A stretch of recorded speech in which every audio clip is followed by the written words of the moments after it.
नमस्ते दोस्तों।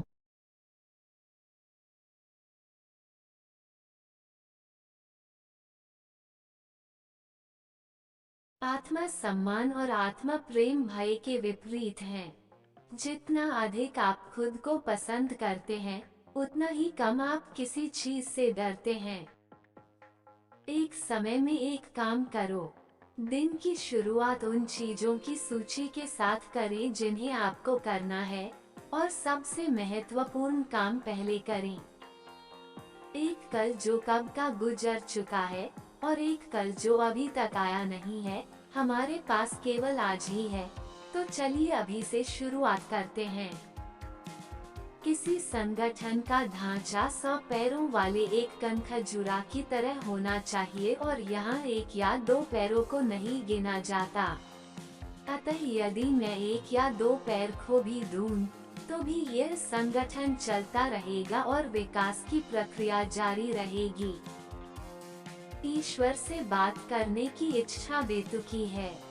हम उससे बात नहीं कर सकते जिसे हम समझ नहीं सकते, और हम परमेश्वर को नहीं समझ सकते। हम केवल उस पर विश्वास कर सकते हैं। नैतिकता ये सिद्धांत नहीं है कि हम खुद को कैसे खुश कर सकते हैं, बल्कि यह है कि हम खुद को खुशी के योग्य कैसे बना सकते हैं। सवाल यह नहीं है कि मंगल ग्रह पर जीवन है या नहीं, बल्कि यह है कि क्या पृथ्वी पर रहना संभव रहेगा।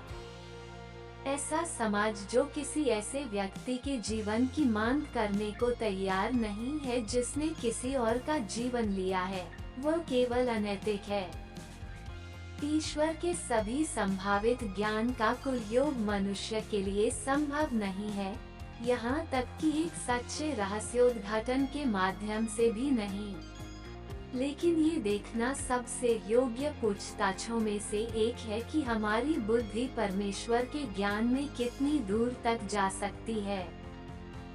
मनुष्य का कर्तव्य है कि वह स्वयं को सुधारे, उसके मन की खेती करने के लिए, और जब वह खुद को भटकता हुआ पाता है, तो नैतिक कानून को अपने ऊपर ले आता है।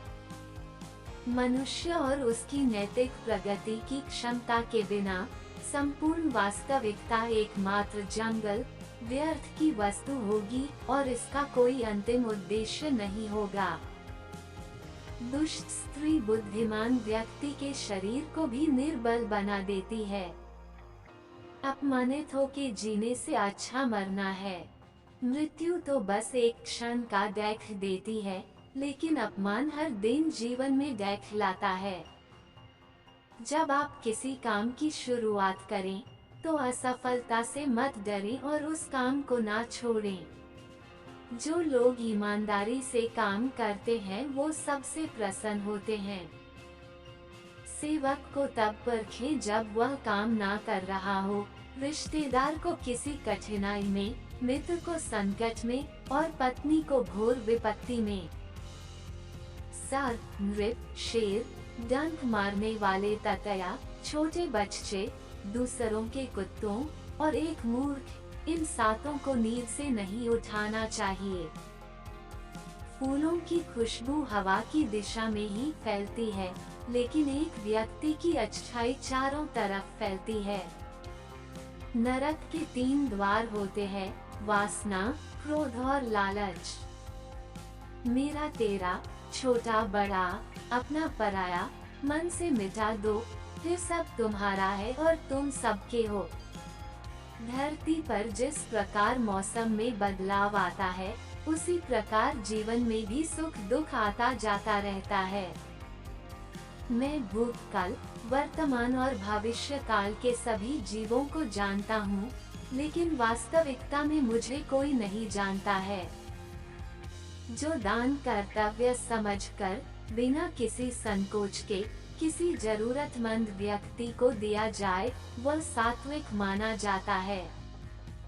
जो पुरुष सुख तथा दुख में विचलित नहीं होता और इन दोनों में संभाव रहता है, वह निश्चित रूप से मुक्ति के योग्य है।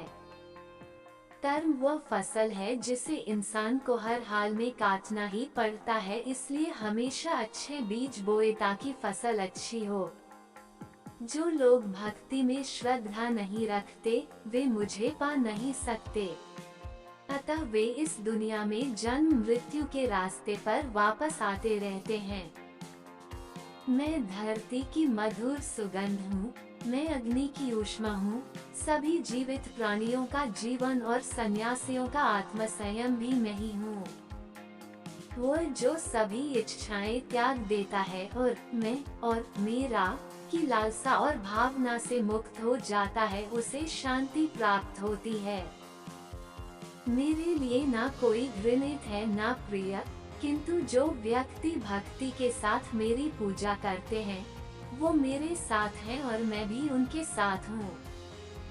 मनुष्य को जीवन की चुनौतियों से भागना नहीं चाहिए और न ही भाग्य और ईश्वर की इच्छा जैसे बहानों का प्रयोग करना चाहिए। मनुष्य को परिणाम की चिंता किए बिना, लोभ लालच बिना एवं निस्वार्थ और निष्पक्ष होकर अपने कर्तव्यों का पालन करना चाहिए। जिस तरह प्रकाश की ज्योति अंधेरे में चमकती है, ठीक उसी प्रकार सत्य भी चमकता है। इसलिए हमेशा सत्य की राह पर चलना चाहिए। जिस मनुष्य के अंदर ज्ञान की कमी और ईश्वर में श्रद्धा नहीं होती, वो मनुष्य जीवन में कभी भी आनंद और सफलता को प्राप्त नहीं कर पाता।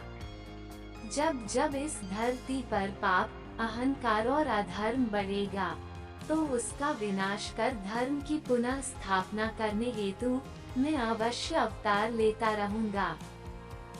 वो व्यक्ति जो अपनी मृत्यु के समय मुझे याद करते हुए अपना शरीर त्यागता है, वो मेरे धाम को प्राप्त होता है और इसमें कोई संशय नहीं है।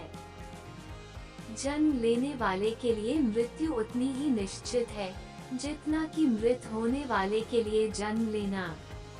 इसलिए जो अपरिहार्य है उस पर शोक मत करो। वह जो वास्तविकता में मेरे उत्कृष्ट जन्म और गतिविधियों को समझता है, वह शरीर त्यागने के बाद पुनः जन्म नहीं लेता और मेरे धाम को प्राप्त होता है। जो होने वाला है वो होकर ही रहता है और जो नहीं होने वाला वह कभी नहीं होता, ऐसा निश्चय जिनकी बुद्धि में होता है उन्हें चिंता कभी नहीं सताती है। अपने परम भक्तों, जो हमेशा मेरा स्मरण या एक चित मन से मेरा पूजन करते हैं, मैं व्यक्तिगत रूप से उनके कल्याण का उत्तरदायित्व लेता हूँ। जो कोई भी व्यक्ति जिस किसी भी देवता की पूजा विश्वास के साथ करने की इच्छा रखता है, मैं उस व्यक्ति का विश्वास उसी देवता में दृढ़ कर देता हूँ।